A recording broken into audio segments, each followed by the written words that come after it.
আমাদের এখানে কারুর ক্ষমতা বাড়ানো, খর্ব, অমুক তমুক এর মধ্যে না। দলের মিটিংয়ে যা সিদ্ধান্ত হয়েছে আমরা দেখেছি, দলের অভ্যন্তরীণ ব্যাপার যেভাবে হচ্ছে সেইভাবে হচ্ছে। পুরনো লোকেদের উপরে আস্থাটা, পুরনো নতুন সবার উপরই আস্থা আছে। কত নতুন বিভিন্ন প্রজন্মের কত মানুষ আসছেন, কত তরুণ তরুণী যুবনেতা আসছেন। প্রাক্তন মুখ্যমন্ত্রীর বাড়ির সামনে হামলা করছে, তাকে সিআইডি কার রেফারেন্সে নিয়ে গেল, তার সোর্সকে, তার রেফারেন্সে মমতা ব্যানার্জির বাড়িতে নিয়ে গেল কিভাবে? কিভাবে হতে পারে যে সিআইডির অফিসিয়াল সাক্ষী যে সিজার লিস্টে সই করছে সেই লোকটাই 3 দিন বাদে ওই বাড়ির সামনে হামলা করতে আসছে?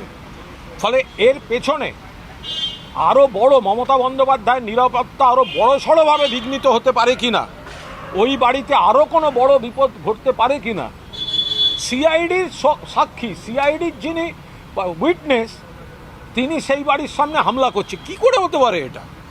এটাই আসল প্রশ্ন এবং আমরা এটা তদন্ত চাইছি। পাহাড় যখন অশান্ত ছিল, ডুয়ার্স যখন অশান্ত ছিল, সেখানে শান্তি ফিরিয়েছেন কিন্তু মমতা বন্দ্যোপাধ্যায়।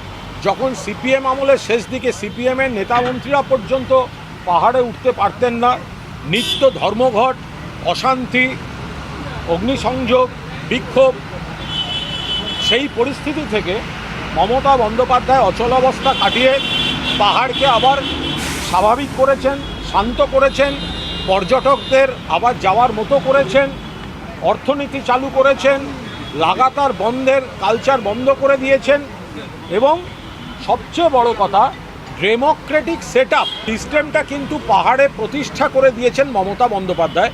এটা ভুলে গেলে চলবে না। অভিষেক বন্দ্যোপাধ্যায়কে যে মামলাগুলিতে তলব করা হচ্ছে, আমি মামলার মেরিট বা মামলাগুলির বিষয়ে আমি বলছি না, ওটা অভিষেক নিজেই যথেষ্ট এর উত্তর দেওয়ার জন্য।